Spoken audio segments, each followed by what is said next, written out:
Jadi kami akan coba untuk merangkum dari tadi berbagai pertanyaan Bapak dan Ibu sekalian, mungkin tanpa menyebutkan nama masing-masing. Tadi mengenai bagaimana Kementerian Keuangan tetap menjaga postur APBN, padahal tadi dari penerimaan ada pergerakan paling tidak sampai 2 bulan pertama tadi yang ditanyakan Pak Misbakun dan juga Pak Andreas dan yang lain-lain mengenai bagaimana kita tetap menjaga postur. Pak Amir juga. Pada dasarnya mekanisme anggaran yang ada di dalam kita mengelola APBN secara keseluruhan adalah untuk penerimaan negara kita evaluasi bulanan. Dan kemudian kita akan lihat proyeksinya nanti kita laporkan di dalam Lapsem dan kemudian membuat proyeksi baru untuk 2024, terutama untuk semester keduanya. Tadi telah saya sampaikan bahwa target APBN 2024 untuk penerimaan negara itu adalah untuk pajak tumbuh 6,4, kepabeanan tumbuh 12% dan PNBP 18 kontraksi.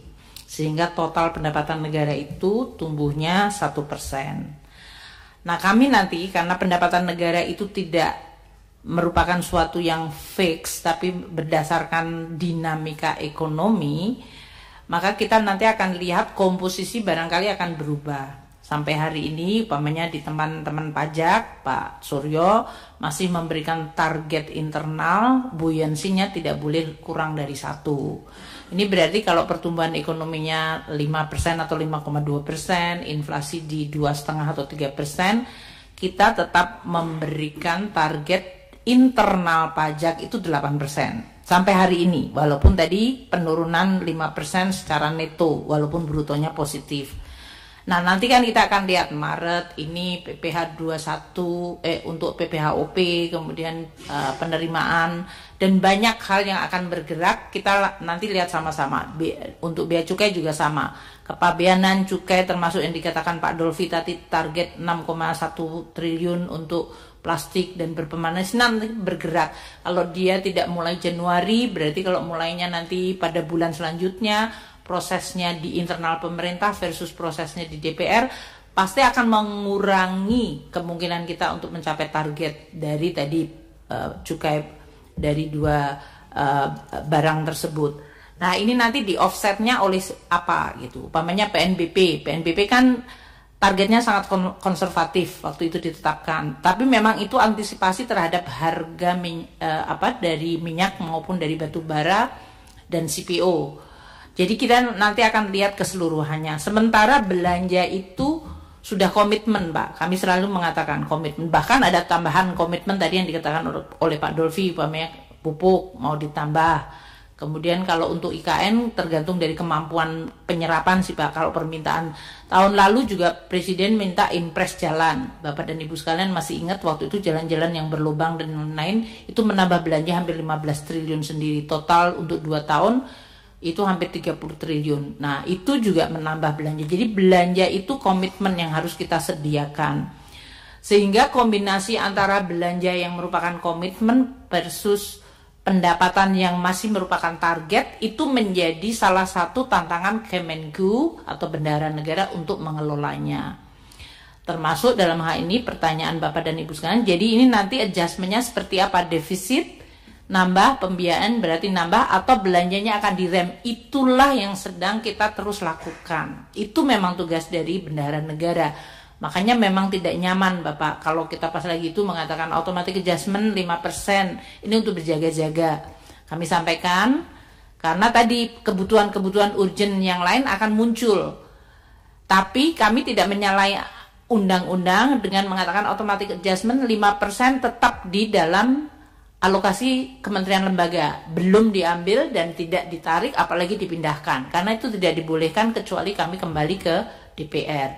Namun itu saja sudah memberikan sinyal kepada KL untuk kemudian mereka mengatur belanjanya lagi.